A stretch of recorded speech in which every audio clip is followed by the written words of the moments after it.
Hello people, there is this major awesome guy on YouTube called MR.Waterfalls.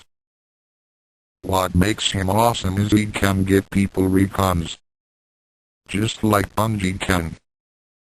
I have watched all his videos and they don't like me owning. But some people make videos a bit roll but they suck like Travis when he does a shit on Todd. But MR.Waterfalls is for real. But some people are trying to disprove something true. Like this. Master Chief has no rifle knife. Fuck you, my rifle knife, go slice slice slice slice slice. Like that.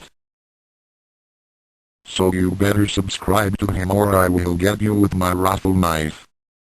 If you're not MR.Waterfalls, fuck off now. I have to tell him something. What the fuck, why are you still here? Go away bitch, go. Fine, you can listen to me as well. MR.Waterfalls, I need help with your glitch. When I click back to times it changes back to my normal armor.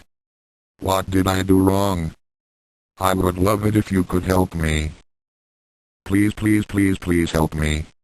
Remember, it's Master Chief you're talking to. Not Brat the Gaylord. It's MC. My gamer tag is Random Rampage 08. To all the other people who were listening, I am going to teach you a lesson you will never forget. I'm Master Chief lolololololololol.